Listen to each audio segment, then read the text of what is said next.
के लिए और श्रद्धांजलि ब्रह्मलिंग पूज्य स्वामी रामानंद जी महाराज के 5-7 मिनट के वक्त में अपना उद्बोधन दें आचार्य योगेंद्र जी महाराज। बोलो साधु सत साहेब। मंचासीन समस्त संन्यास्त वृंद, साध संगत धर्म प्रेमी सज्जनों, आज बड़ा शुभ दिन है और स्वामी सूर्यानंद जी महाराज ने बताया शुभ दिन भी है और भावपूर्ण श्रद्धांजलि दिन भी है। जिस श्रद्धा से हम भाव प्रकट करने जा रहे हैं उसी श्रद्धा को और आगे कैसे पहुंचाया जा सकता है। जैसे जैसे गुरुओं का आदेश होता है शिष्य उस परंपरा को निभाते हैं। ऐसे ही जैसे गुरु शिष्य की परंपरा, आश्रमों की परंपरा चलती थी, इसी परंपरा को सीख करके भक्त जन समाज में अपनी परंपरा चलाते थे। और राजा महाराजा साधु संतों के आश्रम में आते थे और जैसे जैसे कार्यक्रम में देखते थे कि देखिए गुरु और शिष्य का कितना अच्छा प्यार है। जैसे जैसे उत्तराधिकारी बनाते हैं और जैसे जैसे अधिकार परिवर्तन होते हैं, अधिकार परिवर्तन होते समय कितना प्यार और प्रेम है।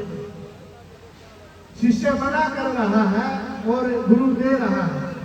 तो इसी परंपरा को सभी गृहस्थ लोग जो आश्रमों में आकर के कार्यक्रमों में सीखते थे, ऐसे ही राजा लोग भी आश्रमों में आकर के कार्यक्रम को देख करके शिक्षा लेते थे। परंतु आज देश का बड़ा दुर्भाग्य है, आप देख रहे हैं एक राजा ने अपने राज्य में कहा कि देख करके आओ मेरी नगरी में कोई साध संगत, कोई गृहस्थी, कोई सन्यासी दुखी तो नहीं है। यदि मेरे राज्य में होते हुए मैं यहाँ का राजा हूँ और मैं दुखी हो गया तो फिर मेरा राजा रहना कोई औचित्य नहीं रह जाएगा। मंत्रियों को भेजा और पहरेदारों को कहा कि नगरी में कोई व्यक्ति दुखी नहीं होना चाहिए, कोई प्राणी दुखी नहीं होना चाहिए, चाहे जान है चाहे बेजुबान है, कैसा भी है। तो ऐसे ऐसे राजा लोग होते थे और गुरु का आशीर्वाद प्राप्त करके देखते थे। आज वो परंपरा आपको शायद ही समाज में देखने को मिलेगी। मंत्री लोग पहुंचे नगर में, घूमते घूमते देखा कि सबसे पूछा कि कोई गृहस्थी व्यक्ति है, कोई साधु संगत में, कोई समाज में कोई व्यक्ति दुखी तो नहीं है नगर में। कहा कि महाराज यहाँ कोई दुखी नहीं है, सब सुखी है, सबके पास मकान है, खाने के लिए भोजन आदि की सब व्यवस्थाएं हैं। नगर में विद्यालय चलता है, पढ़ने के लिए विद्यार्थी जाते हैं, किसी भी प्रकार का कोई भाव अभाव दिखाई नहीं देता।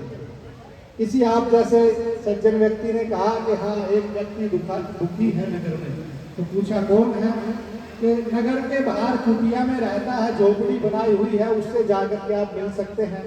वहां पहुंचे तो एक साधु भजन कर रहा था, उससे जाकर के मंत्रियों ने पूछा, संतरियों ने पूछा कि आप दुखी दिखाई देते हैं।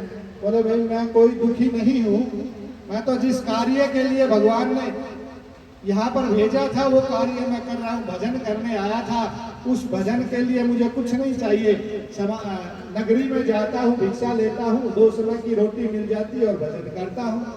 तो मंत्रियों ने कहा कि भी राजा का आदेश है, सोचा पता नहीं क्या कह दे कि कुछ देख करके आए हो या वैसे घूम करके आ गए। तो कहा साधु से पूछा आपके पास कुछ भोजन की व्यवस्था है? अपने आप तो आप लोग घरों में व्यवस्था करते हैं, वैसे तो बोलते हैं कि पल का भी भरोसा नहीं है, एक चंद मिनट का भी भरोसा नहीं है, परंतु अचार अपने घर में 1 साल का डाल करके रखते हैं।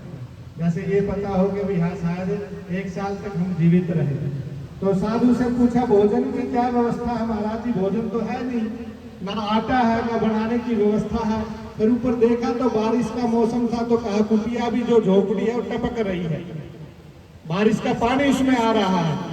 तो मंत्रियों ने कहा आपके पास रहने की उचित व्यवस्था नहीं है, इसलिए आप दुखी दिखाई देते हो। पकड़ करके राजा के पास लेकर के गए। जैसे राजा के पास पहुंचे, साधु वहां पहुंचा तो राजा ने पूछा महाराज दुखी हो? बोले नहीं दुखी नहीं। तो बोले सुख का कारण क्या है? आपके पास ऐसी क्या चीज है जो आप सुखी हो? बोले भोजन की व्यवस्था है 10-20 दिन की, साल महीने की। बोले नहीं है।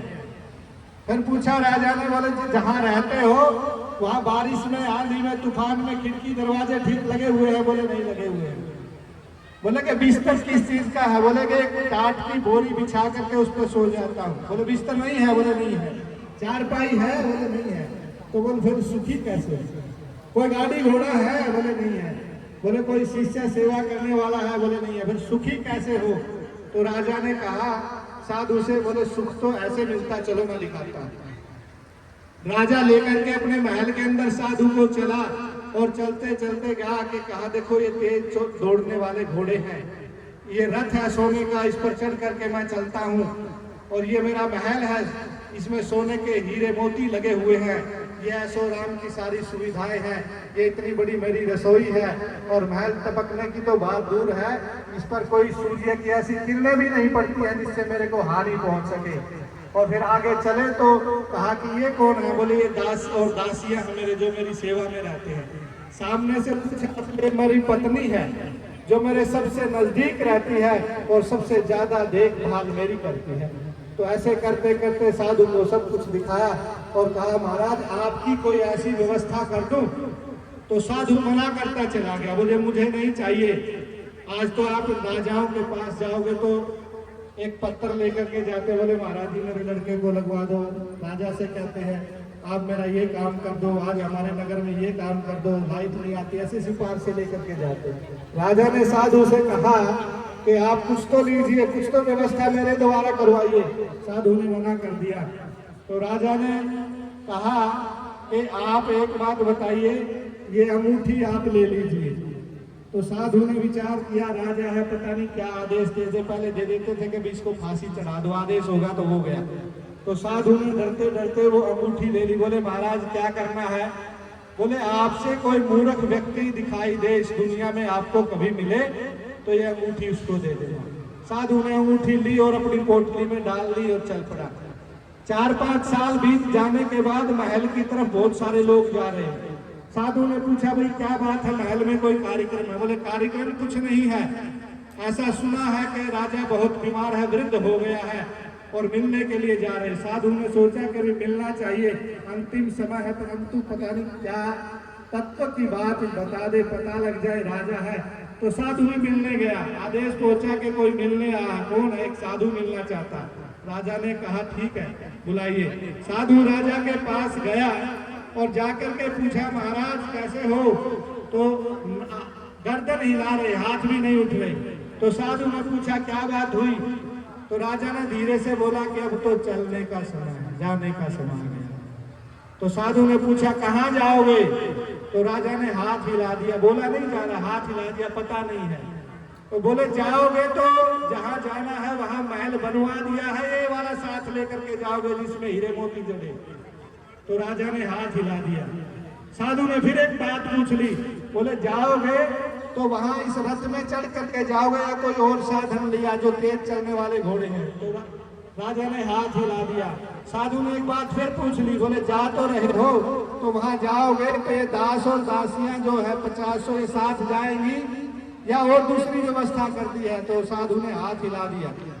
तो अगला प्रश्न फिर साधु ने राजा से पूछ लिया, महाराज बताइए जहाँ आप जाओगे या जाना है तो वहां जो सबसे नजदीक, सबसे आपके पास आपकी जो धर्म पत्नी रहती थी और आप कहते थे कि 24 घंटे मेरा ध्यान रखती है, तो आप वहां जा रहे तो ये साथ जाएगी क्या वहां दूसरी पत्नी मिलेगी? तो राजा ने हाथ हिला दिया। तो साधु ने अपनी पोटली से वही अंगूठी निकाली और अंगूठी निकाल करके कहा, राजा ये आप अपनी अंगूठी लीजिए, दुनिया में आपसे मूर्ख व्यक्ति नहीं मिला, आयु आपकी 90 वर्ष हो गई है और अब तक ये पता नहीं किया कि दुनिया में आए हैं तो छूना कहाँ है, साथ क्या लेकर के जाना है, वहाँ मिले कौन करेगा? तो इसलिए आपसे मूर्ख व्यक्ति कोई हो सकता है अपनी आयु के 90 साल बिताने के बाद भी ये पता नहीं चला। तो हमें हमारे जो महाराज श्री की आज पुण्यतिथि हम मना रहे हैं, तो ये पुण्यतिथियां जब मनाई जाती तो इनसे कुछ प्रेरणा लेनी चाहिए।